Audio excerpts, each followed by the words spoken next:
महाशिवरात्रि मंगल कारक है। इस दिन आदिशक्ति मां पार्वती और तीनों लोकों के स्वामी देवों के देव महादेव का परिणय दिवस है। जगह जगह महाशिवरात्रि के आयोजन हो रहे हैं। मंगल गीत के साथ बाबा भोले की बारात निकल रही है। लेकिन संयोग देखिए, विजयाना न्यूज़ पर मां पार्वती यानी मयूरी सक्सेना और भगवान शिव के गेटअप में प्रज्वलित सिंह चौहान आए हैं, जिससे उनके अभिनय और महानाट्य के मंचन के दौरान होने वाली अनुभूति को लेकर चर्चा की हमारे संवाददाता बालकृष्ण मुले ने।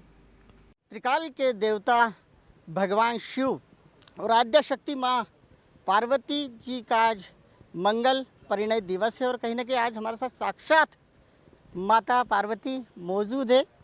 मौका है महाकाल गाथा के अभिनय का और कहीं ना कहीं भूमिका में है उज्जैन की सक्सेना मैम, जो कि लगातार पार्वती जी का अभिनय करती है, और साथ में है प्रज्वलित सिंह चौहान जो कि भगवान शिव के गेटअप में आपको नज़र आ रहा है। और मौका महाशिवरात्रि का है, तो हमने सोचा कि क्यों ना एक परिणय दिवस के रूप में मैया पार्वती जी से, मैम सक्सेना से चर्चा कर ले और साक्षात भगवान शिव जो है प्रज्वलित जी, उनसे भी चर्चा कर ले। सबसे पहले हम पार्वती जी से चर्चा करना चाहेंगे। पार्वती जी, आप ये बताइए कि आप तो इस भूमिका में नज़र आती है, कहने कि हर महिला जो है जब वर की तलाश करती है तो वो भी छोटा छोटा तप करती है और कहीं ना कहीं उन्हें भी एक अच्छा सा वर मिल जाता है। क्योंकि आप इस भूमिका में होती हो, जब आपकी शादी भगवान शिव से होती है तो किस तरह से अनुभूति अपने भीतर से होती है, महाशिवरात्रि के पर्व पर किस तरह बयां करना चाहेंगे?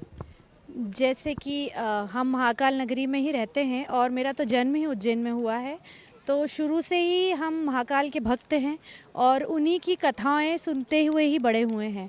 तो फिर उसको साक्षात प्रस्तुत करना अपने आप में एक बहुत बड़ा सम्मान की बात है, बहुत बड़े सम्मान की बात है। और साथ में जो अंदर से जो अनुभूति है वो शिव की भक्ति की ही होती है। मतलब ये नहीं लगता कि हम कोई एक्टिंग कर रहे हैं या फिर ये हमारे को स्टार हैं, ऐसा कुछ भी नहीं होता है। वहाँ सिर्फ शिव और सिर्फ शिव ही दिखाई देते हैं और सर्वस्व, मतलब पूरा जो माहौल होता है, जो पूरी कथा जब चलती है 2 घंटे की, तो पूरी कथा में ऐसा ही लगता है कि साक्षात शिव और पार्वती ही हैं और वो ही ये पूरा आप सभी को कथा सुना रहे हैं और मंदिर के रूप में दिखा रहे हैं। और एक एक चीज़ जब हम प्रस्तुत करते हैं तो एक एक चीज़ में ऐसा ही लगता है कि जब सामने से आ रहे हैं तो मुझे ऐसा लगता है कि शिव जी की ही बारात आ रही है। और हम तो जैसे कि लड़कियां होती हैं हरतालिका तीज का व्रत करती हैं, सावन सोमवार करती हैं शिव जी जैसे पति के लिए, और साक्षात शिव जब सामने बारात से आते हुए नज़र आते हैं तो इससे सुंदर तो अनुभूति हो ही नहीं सकती। एक तप की बात आती है, शिव को प्राप्त करना हो तो पहले माँ को बहुत तप करना होता है, उस भूमिका में आप नजर आती है। बाकी आपको भीतर से कुछ ऐसा लगता है कि आप स्वयं भी इस महानाट्य में, इस भूमिका के लिए किसी तरह का कोई तप कर रही है या फिर अपने स्वयं के जीवन में? तप तो है, जीवन स्वयं अपने आप में ही एक तप है। हर पल हर क्षण और अलग अलग प्रकार का तप है। वो माता सती ने अलग प्रकार का तप किया शिव को प्राप्त करने के लिए। हम आज के युग में हैं, हम हमारे तप करते हैं, पर आखिर में प्राप्ति तो उस ईश्वर की करनी है, शिव की ही करनी है। तो हम सभी एक सफ़र में हैं, एक तप के सफ़र में जो हमें वहाँ तक ले जाता है। कितना अपने जीवन को सार्थक मानती है कि इस भूमिका में भी आना? कहीं ना कहीं लगातार हम देखते हैं कि जब रामायण आया तो रामायण के जो कलाकार हुए उन्हें आज भी लोग, जब भी भगवान का स्मरण आता है तो उन कलाकारों के चेहरे दिखते। आज जब आप ये महागाथा का अभिनय करती है, महाकाल गाथा का अभिनय करती है, उसमें मैया पार्वती के अभिनय में होती है, तो कहीं ना कहीं वो फील अंदर से आता है। लोग भी आपको उसी भूमिका में पसंद करते, बताते हैं कि जब मिलने वाले मिलते हैं तो उसी भूमिका में मिलते हैं। हाँ, आपसे ये मतलब आप ये कह सकते हैं कि ये मेरा सबसे पसंद का रोल है। मतलब हम जितने भी नाटक, हम बहुत सारे नाटक साथ में करते हैं, लेकिन महाकाल गाथा जो है वो हमारे हृदय के बहुत समीप होता है। वो एक बहुत पवित्र भावना जो अंदर से आती है, क्योंकि हम महाकाल नगरी के ही हैं और वो ईश जो अंदर है वो इष्ट को ही देखना चाहते हैं और शायद उसे ही प्राप्त करना चाहते हैं। तो इससे अच्छी अनुभूति और सुखद जो एहसास है, अंदर अनुभूति होती है, उससे अच्छा कुछ हो ही नहीं सकता। क्या बात है, वाकई जितना सुंदर आपका अभिनय है उतना सुंदर आपका अध्यात्म भी है। आप स्पिरिचुअल है और कहीं ना कहीं पूरे अभिनय को पूरी शिद्दत से जीती नजर आती है। हम बातचीत करना चाहेंगे साक्षात त्रिकालदर्शी त्रिभुवन के स्वामी शिव जी से। वो हमें बताएंगे कि इस इस गेटअप को जब लोग देखते हैं तो श्रद्धा तो भगवान की होती है आपके प्रति, किस तरह की प्रतिक्रिया देना चाहेंगे? आप भीतर से क्या महसूस करते हैं इस गेटअप को धारण करने के बाद? सबसे पहले जय श्री महाकाल। एक्चुअली जब हम बैक स्टेज रहते हैं तो वो हम खुद अपना जीवन जीते हैं, पता नहीं कौन सी शक्ति रहती है जब हम स्टेज पर आते हैं, फ्लोर पर आते हैं। शिव का आशीर्वाद है कि वो शक्ति आते से ही वो कैरेक्टर ऑटोमेटिक होने लगता है। आस्था की बात है, लोगों का प्यार है, जनता ईश्वर के रूप में हमको देखती है, हमें बहुत आनंद आता है। जिस हिसाब से उनका मोह रहता है, प्यार देते हैं, आशीर्वाद लेते हैं, एक अच्छी अनुभूति प्राप्त होती है। उससे लगता है कि साक्षात हम किस युग में जी रहे हैं उस चीज़ को फील करते हैं। और फिर जब हम हमारी रूप सज्जा, हमारा मेकअप उतारते हैं, उसके बाद हम उस चीज़ को फील करते हैं कि साक्षात जब ईश्वर होते हैं तो वो कैसे होते होंगे, उनका स्वरूप कैसा होता होगा।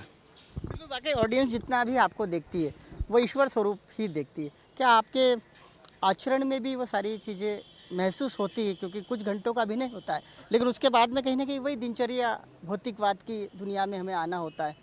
उस समय भी ऐसा लगता है कि हम इतनी सनातनी, इतनी बढ़िया अनुभूति के बाद में इस तरह की भागदौड़ की ज़िंदगी में आते हैं। जी जी, बिल्कुल सही कहा आपने। जब हम कैरेक्टर में रहते हैं उस समय वो शक्ति रहती है जो आपको उस कार्य को करने, ईश्वर के कार्य को करने के लिए आपको शक्ति देती है।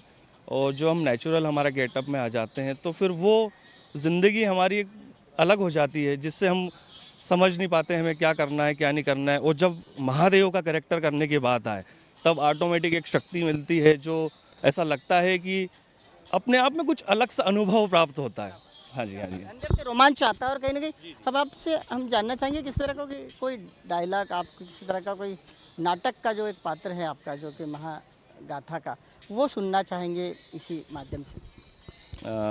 सबसे अच्छा डायलॉग मेरे को महाकाल गाथा का लगता है। जब मैं आदिशक्ति को ढूंढने के लिए प्रयास करता हूँ, जब वो अग्नि में चले जाती हैं तो फिर वो कौन सा डायलॉग था वो कि प्रिय तुम कहाँ हो, वो मुझे सबसे प्रिय है महाकाल गाथा का।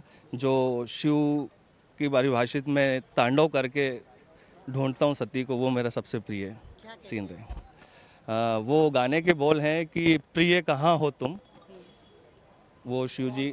हाँ जी, हाँ जी, हाँ। विरह दिखता है। माँ, आपका?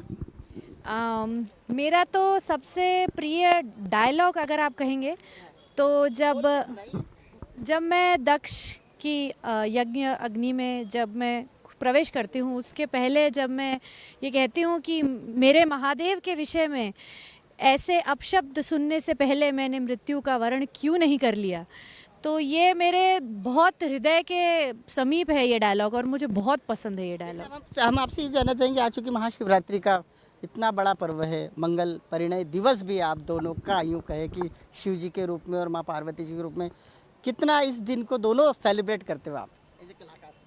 बहुत सेलिब्रेट करते हैं। हमारे लिए तो बहुत पवित्र दिन है।